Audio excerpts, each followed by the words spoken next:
melatari ibu melakukan kerajinan gonggong? Awalnya berangkat dari hobi, ya. Hobinya ibu adalah bagaimana membuat sesuatu barang apapun itu menjadi indah. Dari sampah apapun itu menjadi sesuatu yang akhirnya nanti menjadi berubah menjadi indah. Barang indah itu adalah hobi, awalnya berangkat dari hobi. Nah, ketika gonggong itu menyerupai bentuk kulit, karena saya ini adalah orang yang hobinya suka membuat sesuatu yang tidak ada menjadi sesuatu ada menjadi indah. Akhirnya tulip itu kok gonggong itu bagus gitu. Nah, bagaimana gonggong itu biar terus saya buat bernilai jual? Apa yang menjadi kendala ibu selama kerajinan ini? Tidak ada kendala saya. Tidak ada kendala sama sekali kalau kita ini lihatnya sudah hobi. Yang namanya hobi kalau kita lakukan yang tadinya badan kita menjadi sakit karena hobi kita terlaksanakan menjadi sembuh. Jadi nggak ada kendala itu. Jadi ini untuk melakukan gonggong ini karena hobi ya Bu, jadinya sembuh Ya. jadi ada. Hobi itu biasanya ya, hobi itu biasanya jangan disepelekan. Kayak pokoknya adik hobinya main sepak bola. Tekunin sepak bola itu akan menjadi Ronaldo, ya kan? Seperti itu kan? Apa sesuatu yang kamu inginkan? Karena kalau sekolah itu bidang studinya kan banyak, ada matematika, ada bahasa Indonesia, ada PKN, ada macam-macam yang semua tertuang di sini. Tapi kan cuma satu yang harus kamu fokuskan, itu apa gitu loh. Apa sih aku ini bisa apa gitu. Coba kalian satu saja fokuskan. Seperti ibu, itu tidak hanya mengolah limbah gonggong saja, semua limbah bisa ibu buat menjadi sesuatu. Tetapi kenapa ibu fokus ke gonggong? Karena apa? Nilai gonggong di sini bisa diterima di lapisan masyarakat, di kalangan menengah ke bawah, oke? Di kalangan menengah ke atas juga welcome. Karena kalau sudah dibuat sesuatu yang indah, ditaruh di vas yang indah juga, elegan, akan diterima oleh orang yang memerlukan dekorasi ruangan dan dekorasi kantor seperti itu. Nah, kenapa kalau plastik sepertinya kalau plastik, mungkin saya membentuk bunga dari plastik, itu kan hanya orang-orang tertentu saja yang bisa menikmati kalangan menengah ke bawah atau rumah. Tapi bagaimana kita menciptakan penambahan ekonomi untuk kedepannya bisa berjalan terus, dan bahan baku memang stoknya ada di daerah kita. Jadi menjadi satu kearifan lokal. Oke. Di mana tempat ibu untuk mendapatkan gonggong? Tempatnya ibu mendapat gonggong awalnya ibu itu mengumpulkan sendiri ketika saudara keluarga makan gonggong. Waktu itu belum ada informasi bahwa ada seafood atau kelong yang mengolah seafood gonggong, kemudian dinikmati oleh turis mancanegara, kemudian kulitnya dibuang saja begitu saja. Itu belum ada informasi ke saya. Jadi awalnya dari mulut ke mulut, seperti teman, tolong kalau makan cangkangnya kumpulin ke saya, nanti jadi saya tukar dengan karya saya, seperti itu awalnya. Nah, kemudian kedepannya saya perlu orderan yang luar biasa banyak. Jadi saya kewalahan dengan bahan baku. Akhirnya dapatlah informasi bahwa setiap seafood ya, rumah makan yang ada di Kota Batam ini kebanyakan mengolah gonggong yang cangkangnya dibuang begitu saja. Kemudian saya informasikan bahwa gonggong itu saya perlu, tolong dikumpulkan bisa dijual ke kami. Nah, akhirnya dibelilah kami per karung. Dalam karung itu, kalau kalian mau tahu, bukan seperti yang tadi sudah saya praktekkan. Di situ tisu, di situ tulang ikan, di situ tulang cangkang kepiting ya, belatung, nasi, itu sudah kotor semua, tumpuk di dalam karung, dijual ke ibu 35.000. Ibu harus mengolah itu. Bagaimana caranya? Kita rendam itu gonggong, akhirnya terapung semua sampah, kita selokin semua sampah itu, kita pilahkan antara sampah dengan cangkang gonggong.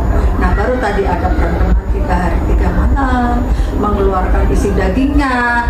Itulah akhirnya menjadi gonggong yang mahal karena proses yang tadi memakan waktu, memakan biaya, kemudian proses, tambah lagi ide kreatifnya. Inilah modal utama. Kemudian nikmatnya yang sangat luar biasa adalah ketika karya kita diakui menjadi dekorasi ruangan kantor atau hotel. Oke? Kapan Ibu merintis kerajinan ini? Merintis, memulai ya. Yes. Karena memulainya itu bukan merintis untuk berusaha awalnya, hanya untuk pribadi. Jadi saya memulai itu tahun 2010 di pas ulang tahun saya, saya membuat, saya pajangkan pas hari Lebaran. Pas hari Lebaran itu saya keluarkan semua karena saya paham nanti teman saya datang, saudara jauh pun datang akan melihat rumah saya ini lain dari yang lain. Dari situlah kemudian menyebar, meluap bahwa aku mau ini, boleh nggak aku beli, aku mau ini, oh rupanya kok laku. Nah disitulah mulai, kok laku ya. Nah mulai disitulah ibu tergerak hati bagaimana menciptakan ekonomi kreatif. Berarti dari hobi sampai sekarang masih itu ya? Nah, dari hobi menjadi penambahan ekonomi kreatif. Makanya hobi itu jangan hobi yang negatif. Cuma main legend terus kemudian tidak terfokus dengan hobi yang sebenarnya sudah ada Allah berikan. Jadi semuanya, setiap manusia itu udah Tuhan kasih. Ini si A ini saya kasih kelebihan ini gitu. Jadi kelebihan dan kekurangan itu sebetulnya imbang. Cuma kita sendiri yang nggak mengolah, nggak ngeh gitu. Yang Allah berikan tuh apa ke kita tapi nggak ngeh. Semua manusia yang hidup itu sebenarnya cerdas semuanya, nggak ada yang namanya bodoh, itu nggak ada. Kenapa ada kata-kata bodoh dan kemudian kamu bisa bodoh? Karena tidak dipakai dan tidak ngeh tadi. Gitu. Tidak diolah. Coba olah, fokus, insya Allah jadi. Oke?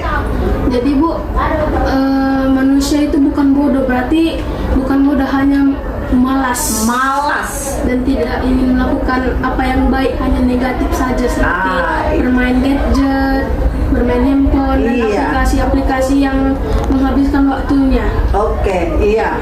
Karena apa? Dengan bermain seperti itu, ya, kamu melupakan waktu yang sebenarnya. Ini jam seberapa? Nggak melarang main, itu memang perlu sebagai apa? Energi kita untuk menyemangati kerjaan kita, aktivitas kita. Bermain itu boleh, nggak dilarang. Apalagi yang namanya anak-anak, tingkat anak-anak itu memang dunianya dunia main. Jadi nggak ada yang harus anak-anak tuh fokus gerak gitu, terus kayak militer seperti itu semuanya. Gerak, no, nggak seperti itu. Oh, udah betul. Bisa meminit waktu saja gitu. Aku main jam sekian sampai sampai ya udah selesai, udah matikan. Ayo kita kemana gitu. Jadi pembagian waktu, meminit waktu itulah yang sangat luar biasa. Mudah-mudahan kalian yang ada di sini yang sudah belajar menjadi reporter ya. Mudah-mudahan nanti net kedepannya kamu bisa lagi mewawancarai lebih bagus. Tanpa teks sudah hafal di sini gitu, oke. Karena sudah tahu tujuannya untuk mewawancarai atau narasumber yang backgroundnya adalah seorang pengrajin ya, seorang pengrajin itu tanyain aja. Oke, terima kasih. Oke Bu, pertanyaan selanjutnya, siapa yang menginspirasi Ibu untuk kerajinan ini? Yang menginspirasi Tuhan.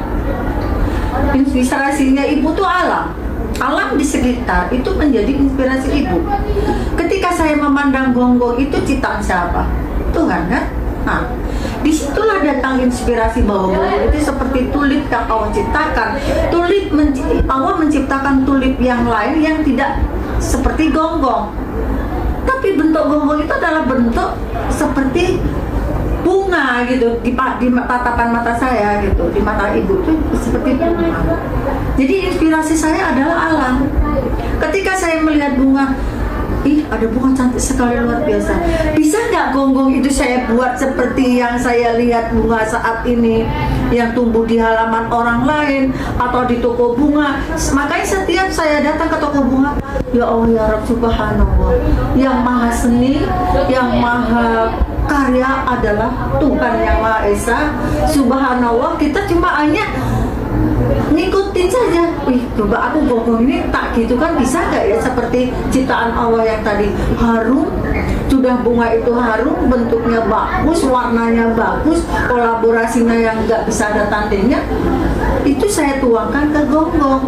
Itu makanya terjadilah beraneka ragam bunga yang mewarnai atau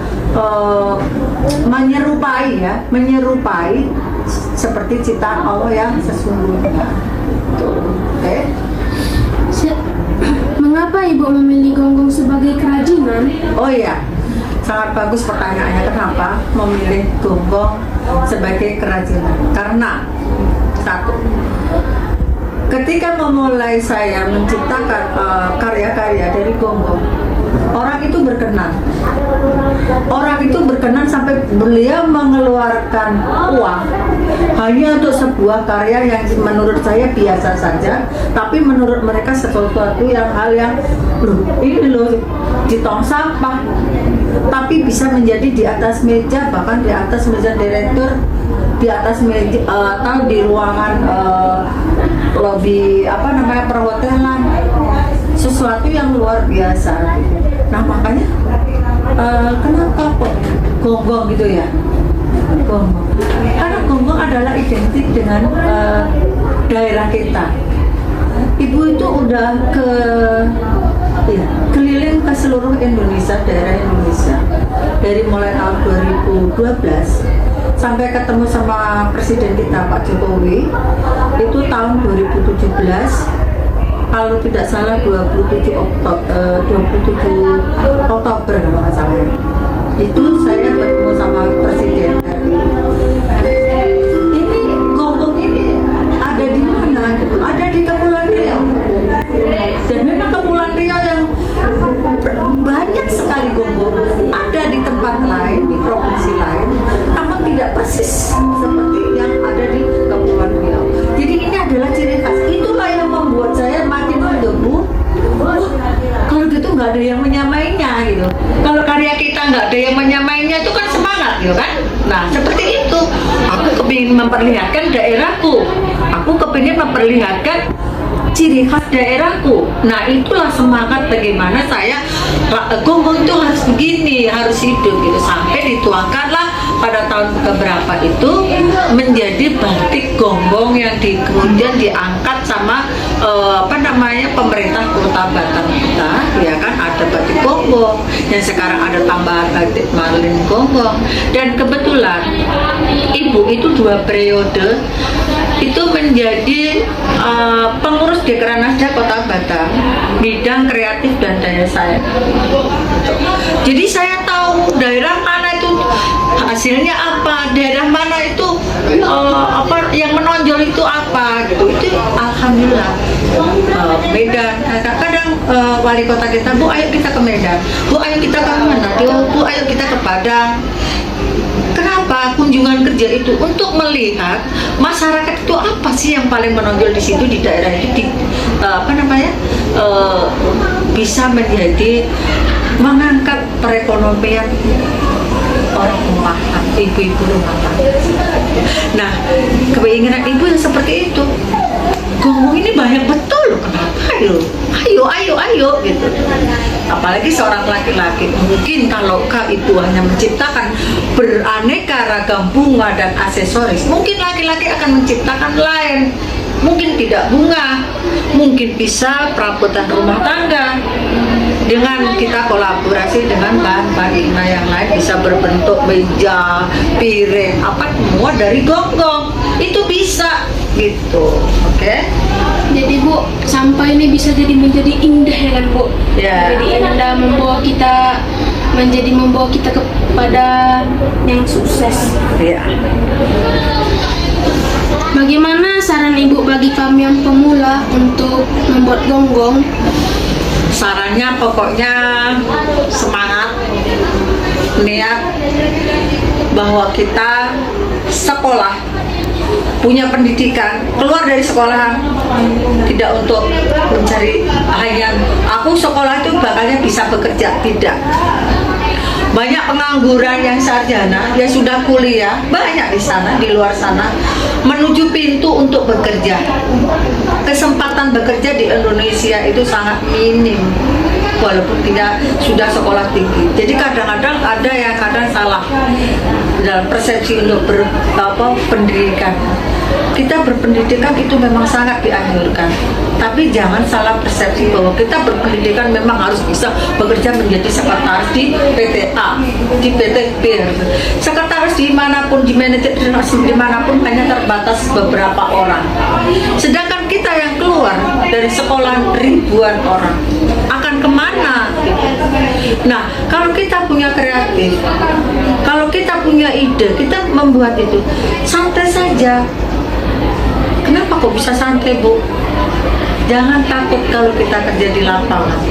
Jangan meremehkan pisang goreng atau mie ayam yang jual di sana dengan orang yang berdasi tiap pagi berangkat pulang petang. Jangan meremehkan itu. Justru orang yang jualan mie ayam, gorengan, ibu-ibu yang membuat kue kemudian dititipkan, konsepnya lebih tinggi daripada orang yang bekerja di kantoran, karena grafiknya bisa seperti ini. Kalau kita gitu. Karena si ibu sudah mencoba, bisa mengatakan hal itu karena ibu juga sudah mencoba. Ibu juga guru, gaji guru kan gini aja. Paling nanti kalau sudah ada THR, baru sedikit. Nah, nanti ada tunjangan apa? Nah, baru sedikit aja, titik gitu, naik sedikit gitu aja. Itu pun per tahun. Jadi sama aja grafik. Tapi kalau kamu sebagai wirausaha, insya Allah akan merasakan. Jadi kalau wirausaha itu ada yang jangka pendek dan jangka menengah. Kalau ibu yang ibu tekunin adalah jangka menengah, menanam pohon durian, menanam mangga. Ketika mangga itu semakin lebat daunnya, kemudian berbunga, akan berbuah seperti yang kita saat ini ibu. Sekarang ibu nggak lagi pameran kemana-mana, enggak. Orang itu yang datang karena kita sudah diketahui. Oke. Bagaimana pemasaran ibu untuk mengenalkan kerajinan ini?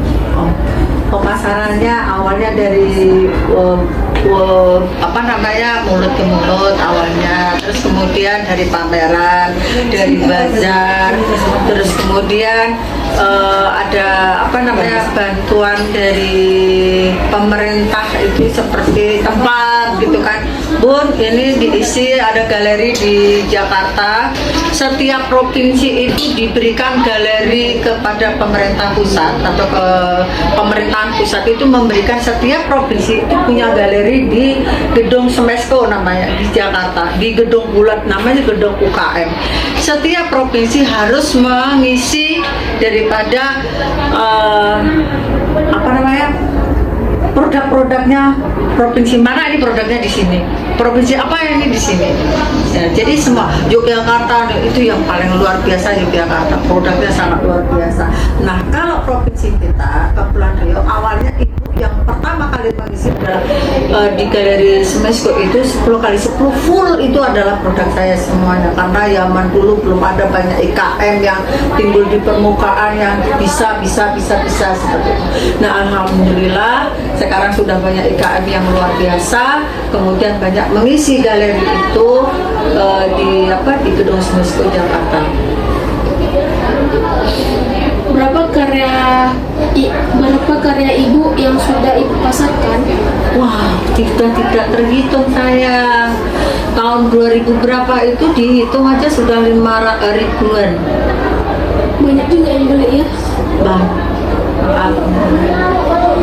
sampai ibu bisa menjalankan ibadah, katakan suci dari mana gitu.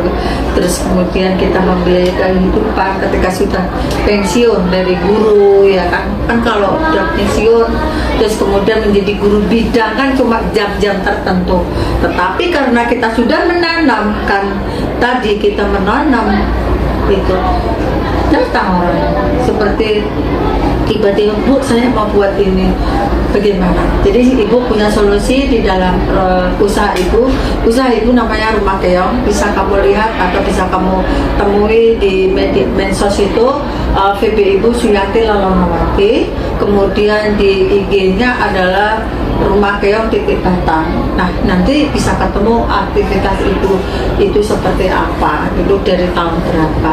Terus kemudian kamu juga bisa langsung ke galeri ibu, bisa melihat bagaimana proses daripada pembuatan dari mulai nol.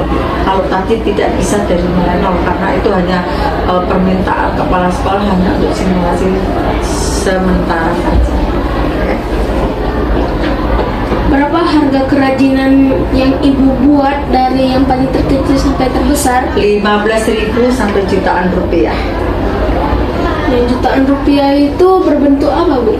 Berbentuk bonsai yang dia taruh di ruangan sudut kolaborasi dengan akar-akar yang orang sering bikin kolam ikan kan. Iya. Nah, kalau membuat kolam ikan itu kan pasti menggali itu. Nah, di situ kan banyak akar-akar yang mungkin dulu tuh tumbuh-tumbuhan kemudian dibabat gitu karena banyak hutan yang digundulin, dipotakin kemudian dibikin ladang biar apa gitu kan. Nah, itu banyak akar-akar. Nah, disitulah ibu merangkai akar. Akar itu saya rangkai menjadi pohon, kemudian bunganya gonggong yang sudah saya potong-potong. Itu yang akan merubah harga menjadi jutaan rupiah. Jadinya seperti ini Bonsai, ya, pohon. gonggong. Nah, Seperti ada akarnya seperti bunga ya, Bu.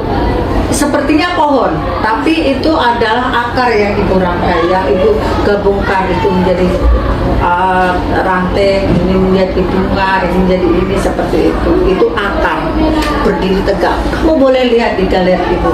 Kalau kamu sudah melihat ke galeri ibu, timbul inspirasi kamu bahwa sesungguhnya ini bisa saya buat karena apa, kita lihat sendiri bisa membuat, kenapa saya enggak. Kalau Bu Yanti bisa buat, kenapa saya enggak. Saya lebih muda, saya lebih energik. Ibu udah 50 loh. Oke. Terima kasih ya, Bu, sudah meminjam waktunya untuk wawancara hari ini.